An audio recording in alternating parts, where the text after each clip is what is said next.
Hello again. In this segment, national experts discuss the animated film Mobile. They offer insights on how trauma can affect babies, parents, and caregivers, and how a baby's brain develops. They show worthwhile ways to help and communicate with the new baby or babies in your life. You'll also discover insights into caring for yourselves with an infant in the home, how to select a daycare center, and much more. My name is Bruce Perry. I'm the Senior Fellow of the Child Trauma Academy in Houston, Texas. I'm Jim Garbarino. I'm Professor of Psychology at Loyola University Chicago, where I was the founding director of the Center for the Human Rights of Children. One of the most important things to teach young parents is that infants, even though when you look at them, they may not appear to demonstrate this full range of expressions and communication like you and I are familiar with, they experience them.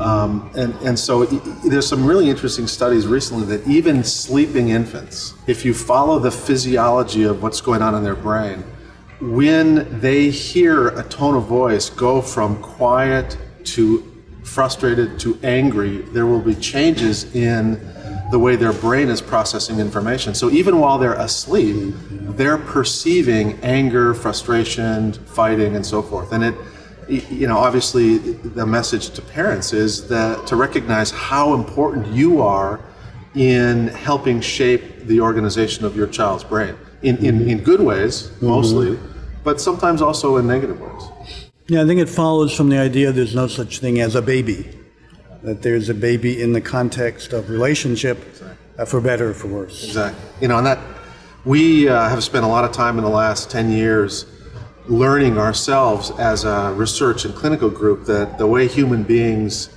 really are meant to function is as part of a larger relational whole. And so the human brain is connected to the outside world and to other people through all of our senses. And so through touch and smell and sound and sight, we literally are continually processing the world, even when we're asleep. And when we're awake, and when a newborn baby is awake, and they're looking at a caregiver, they're looking at mom, they're looking at dad, the volume of sensory processing that's going on and the shaping of the organizing brain is almost impossible to comprehend. If you have 30 minutes with an infant and you as a parent are just interacting with them and you're feeding them and you're diapering them, those experiences probably have 10,000 times more powerful neurobiological impact. Yeah, you're literally participating in the creation, the construction of a brain, which is fundamentally a social organ in that sense. It doesn't exist as a separate entity in most important ways. Yeah. I remember when I was a young parent, and even though I knew all this stuff, it was very easy for me to forget that what I was saying to my wife or to my other children was being processed by the baby. Even when you know those things, sometimes it's hard to act in ways that will buffer and protect the child. Yeah, but certainly knowing them is one of the starting points for being able to respond behaviorally when you're in the situation. The truth is, everybody has a little bit of tension. You just are never going to be able to be the perfect parent. In many ways, one of the things that's becoming clear about the way the brain manages stress and distress is that a stressful experience actually is good for you if there is this repair and if the tension and this is not extreme. Studies find that a huge percentage of the emotional meaning, even for adults, is not coming from the content of the word. And I think maybe people can project that with babies to understand that it is the tone of the language, the soothing quality, the cadence of the language, because the babies are developing memories that are not verbally constructed yet. And that point is so important. Many adults think that just because infants are unable to speak or verbally recall for you some experience, that they don't have memory. There's motor memory, there's emotional memory, and then there's what we would call is sort of the more cognitive memory that includes these verbal things. And it's again one of the great things about the infant brain is that it's so sponge-like. The way it absorbs experience and uses experiences to organize, it allows us to be so flexible, so adaptable, and so, but we're adaptable enough to be able to grow up in a healthy way in both of those environments. You know, one implication of this idea of the baby and the caregivers are a system is that what happens to the caregivers can flow through them to the baby, even before the baby's born. I mean, the mother and the unborn child are a system, and the mother's experiences to some degree can be communicated through hormones and stress responses. So I think people need to understand that even the unborn child is in a social environment. Now, if you've delivered a child and you've had traumatic, violent experiences, certainly one of the things you need to bear in mind is that it's not like you're starting from zero now. There's already some history. And I think it's one reason why young mothers who've been in difficult life situations need a lot of support, education, guidance, so that they are not simply transmitting to that newborn the legacy of their own trauma. Because trauma doesn't spontaneously heal, it doesn't go away automatically. Some people have said the body keeps score, that trauma has a physiological dimension to it, which then in turn can become a force leading to psychological and behavioral issues later on. So I think the first part is to understand that there isn't a pregnancy that ends and a whole new chapter begins necessarily. There's some continuity, particularly with what you as a mother bring to that situation. But it is repairable as it is for the infant. The brain has these specialized networks that are referred to sort of as mirroring networks. And so we're such social creatures that our brain is meant to be very responsive to whatever somebody else is projecting, particularly if that person is more mature than we are. So if you're a baby and the mom has been impacted by a traumatic experience and they're all distressed, that literally influences that infant.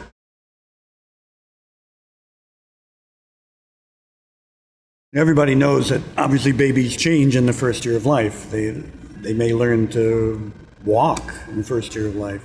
They may even start to get close to talking. But some of the more subtle things probably need to be brought out. I mean, for example, in some ways maybe the most important development in the first year of life is forming a secure attachment with another human being. It doesn't happen automatically.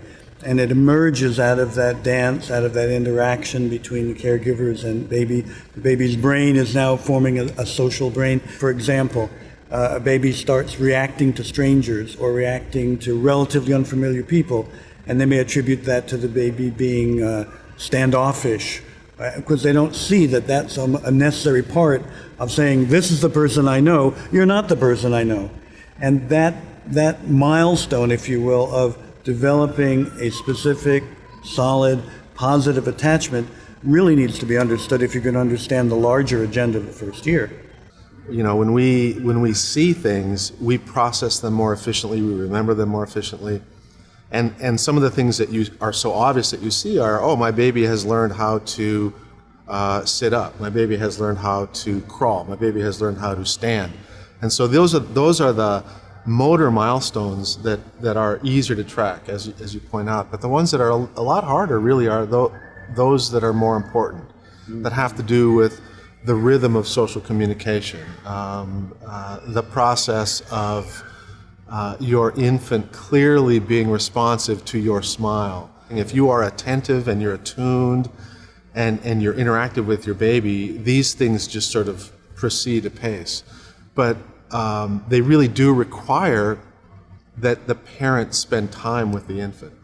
There's a phrase that people talk about a lot in parenting, and they say it's quality time. And the fact is, for babies, that's a myth. You could have 10 minutes of quality time with your infant, and that would be inadequate for your infant. Infants need quantities of quality time in order for them to develop those appropriate relational landmarks. Yeah, I think a lot of us as adults are always looking for the most efficient way to do something. And babies are basically inefficient. You need practice with it, and you need repetition. You know, they'll open something and they'll close it, and they'll open something and they'll close it, and they'll try to play hide and go seek in their really primitive way by closing their eyes, like, and then you'll say, "Where are you?" And they open their eyes and like, "Ah!" Those little sort of rhythmic, relational things are very powerful in shaping the parts of the brain that help kids be social. When you're an infant, you are making more memory than at any other time in your life. You're making more associations between what touch means and what a tone of voice means and what eye contact means. And so your memory is that eye contact of a certain sort means I'm special, and that touch of a certain sort means I'm loved.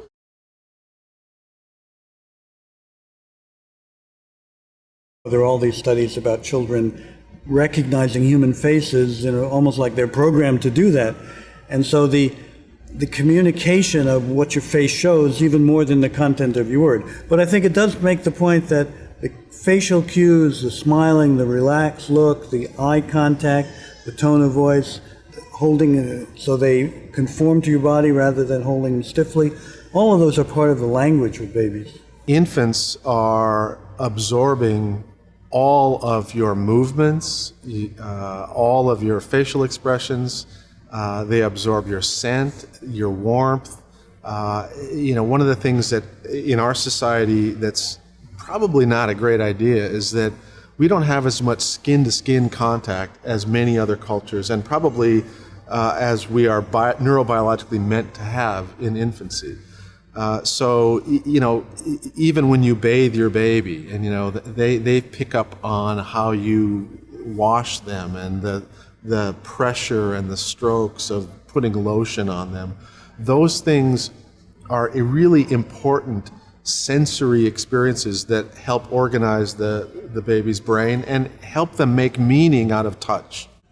And I think people sometimes misunderstand the sensory element with babies. So I think there's also a message to men that this is not just women's work, that men not only will bond with their babies more, but also it will improve their emotional life as well to have that kind of contact with an infant.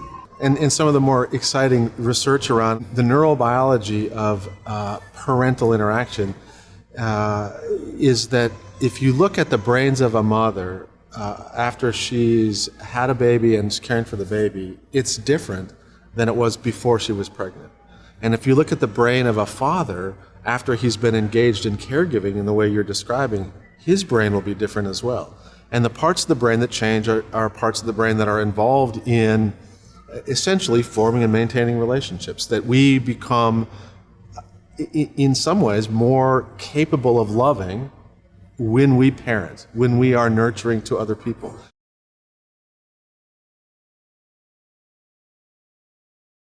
Babies are sort of learning machines at one level. And so there are cause and effect chains that can produce behaviors. So infants, when they're distressed, have a lot of physiological manifestations in their body. So simple regulatory things like sleep can be disturbed, eating can be disturbed. Many of them have what we call an increased startle response. So there'll be a little bit of a noise and they'll have this jump. And they also, when you touch them, will, instead of molding to you and kind of cuddling in, they may be what we call touch defensive. And then there are other kids that may have, as you pointed out earlier, the absence of appropriate stranger wariness and anxiety, and have indiscriminate sort of affectionate behaviors. It doesn't necessarily mean there's something fundamentally wrong underneath. It's more like a bad habit, and some of the eating and sleeping problems certainly conform to that. But I think you've certainly studied when there are deeper sources of these problematic developments. The most obvious things for really infants who are really significantly impacted by trauma are those things that have to do with physiological regulation: sleep, feeding, touch, balance, certain kinds of motor behavior. I think if parents can understand that food and eating and feeding is certainly one of the central agenda items with babies, maybe there are times when they can sort of stop whatever has been disturbing them and allow it to be an enjoyable experience. And the baby will then have the opportunity to enjoy the food. The food should be a time of safety and security and happiness and a great opportunity to manifest the love that parents feel. And paying attention to that may be one very concrete thing they can do. You can make it where you are engaged with the infant, turn off the TV, don't answer the phone, don't get distracted by other things. Give those moments to that rhythmic, dyadic interaction that you can have with your baby. When I just give up the next 10 minutes and just say, these 10 minutes are completely with this child. And it's amazing what can happen in those 10 minutes. When you're fully present with them like that, you end up feeling rewarded. And that's one of the beautiful things about what you talked about, that human beings are these social creatures, that when we give into that, it's pleasurable and regulating for both the baby and for the parent. You know, one consequence of babies and parents being so emotionally connected is that when the parent gets to a point where they're sort of overwhelmed, they may be tempted to sort of communicate that to the baby by picking it up and shaking it. Yeah, and you know, the brain of the infant is essentially in a little sac, and that sac is connected to the brain with these tiny little blood vessels. So when you shake the baby, what happens is you can get these little separations of the brain from this little sac, and it can cause bleeding. And so one of the unfortunate consequences frequently is that if it's severe enough, that you can get damage to parts of the brain. We have a lot of single caregivers, you know, one parent with maybe sometimes multiple children. And when you need a break, when you need somebody to step in and help, there's not someone there. And I think in those cases, it's much better to literally put the baby down and walk away than it is to try to, you know, calm down with the baby in your hands, because it's better to literally leave. You know, I think when parents feel this kind of rage, first they need to stop. Count to 10, breathe to 50, whatever it is. But this is one of those areas, I think, where you need an absolute boundary, an absolute limit, because on the other side of that limit is such a dangerous outcome.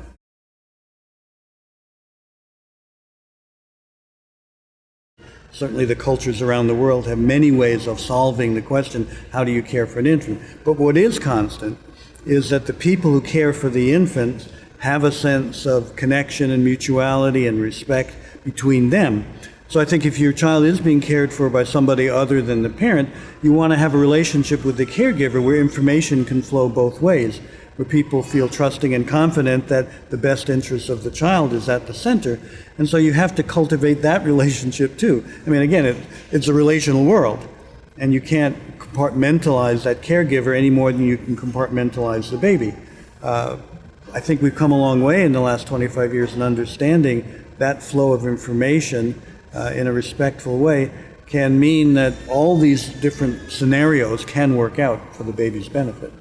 So if you treat your caregiver with respect and listen to them and are attentive to their needs and their interests, you can create this mutuality that will increase the probability that your values, your wishes, and your tone of interaction will then flow down to the caregiver's interactions with the infant.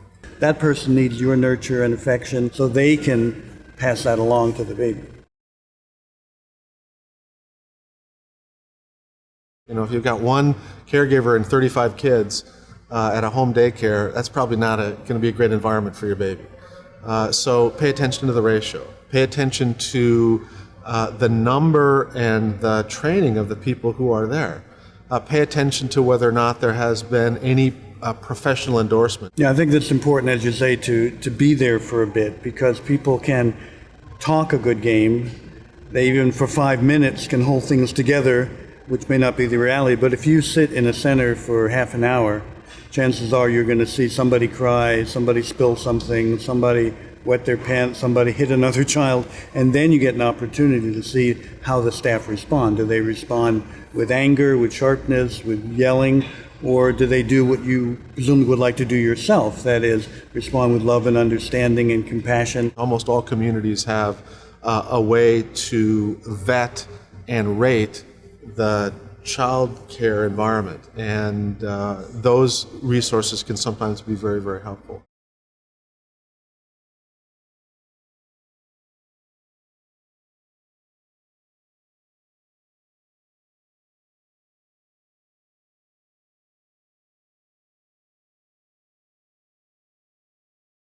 If these people love children, they seem to enjoy their work, that's going to make a big difference. The impact that you have on your child as a parent isn't equal through every year of their age. And interestingly enough, the older they get, the less your influence is on their ultimate outcome as a healthy, productive adult. The most influence you have on them ever in their lives is when you're pregnant and when they're little infants. And that's because the brain is growing so rapidly and organizing so quickly early in life that what you do makes a huge difference in how these systems organize. And that has to do with everything from how they walk and how they talk and how they think and how they feel and how they interact with people. And so, it can seem, that first year can seem like drudgery. It can seem like it's, what difference does it make that I play this little, back and forth game with my baby again? The interesting thing is, again, those moments are incredibly powerful in shaping the biology of the brain and then ultimately how well your child functions. On the other hand, people say, well, I did a great job in the first year, kids, you're on your own. That sort of complacency also misses the point that this is the big period for investment, but it isn't absolutely determining of what can possibly happen later. Exactly. You talk to your baby, they learn language. You hug and rock your baby, they learn self-regulation. You feed your baby in this consistent, present way.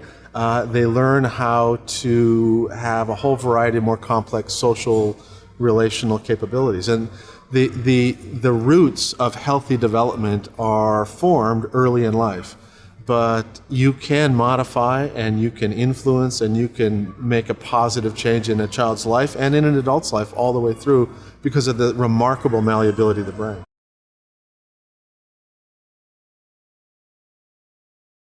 Part of your ability to be effective and present for your baby is for you to take care of yourself. And so if you're not regulated, it's going to be impossible for you to regulate your child. If you're distressed and overwhelmed, it's going to be impossible for you to calm down and meet your infant's needs. So it's important that you think about the areas of your life where you're taking care of yourself. Am I getting enough sleep? Am I getting enough exercise? Am I eating right? Am I getting downtime? Do I have somebody in my life who can help me with some of these caregiving tasks so that I can stay healthy enough so that when I'm in the game, when I'm with my baby, I'm really able to be present? And I think that that's one area where a lot of parents, they always want to do the right thing, but they do it sort of at the expense of their own health. And then pretty soon they're ineffective, and then they find themselves being short and angry and frustrated. And that sort of is a self-defeating thing. So it's important that parents learn how to manage the stress and distress in their lives. Well, I think some people have found it very useful to engage in meditative practices. They're often called mindfulness practices, where you focus on your breathing, you focus on doing only what you're doing in front of you. So if you're doing the dishes, you do the dishes. If you're breathing, you just breathe. And that cultivates a habit of mind and spirit, which you can then bring when you're with the baby, you're just with the baby.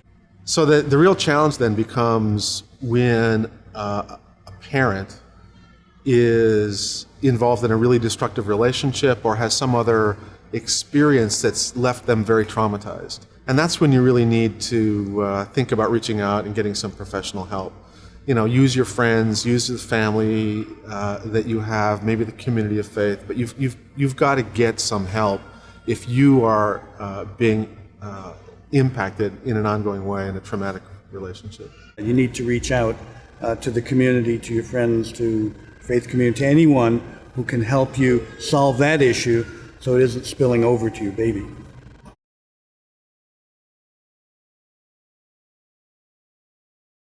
You need some free time. You need an opportunity to take a walk, to go sit and have a cup of coffee, to maybe have a brief conversation with a colleague or a friend. And so whenever you're in a caregiving environment, try to build in these little breaks during the day. So I think one of the things that really is clear from the research done in the last 20 years is the pervasiveness of adverse experiences and traumatic experiences in the population.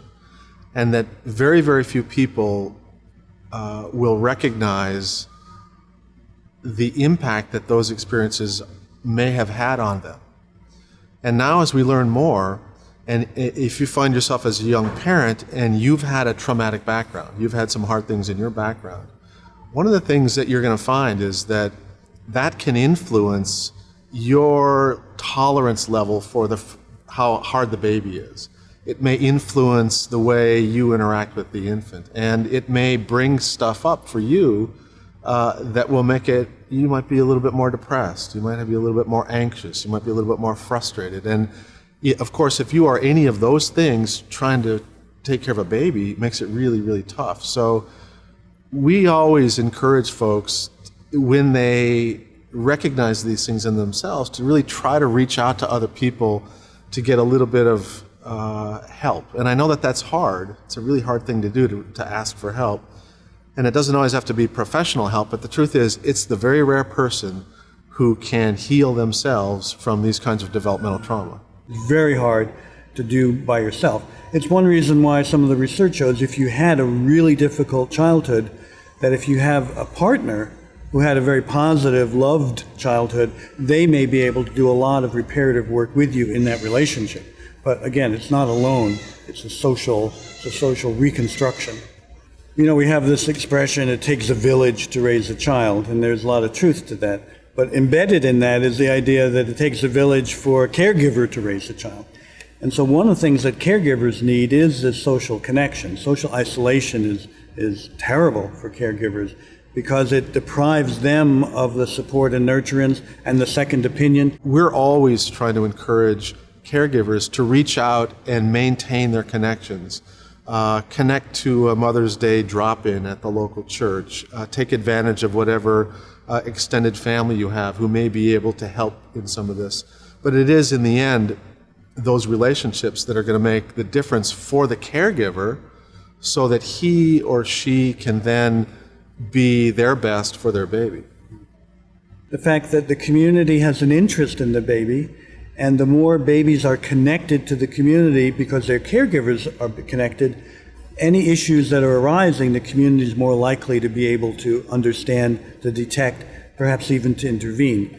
Because I think while some parents are able to reach out when they feel like they're in trouble, others aren't. And they need to have relationships that will allow somebody to reach in, even if the parent can't reach out. Your stress response system gets stronger.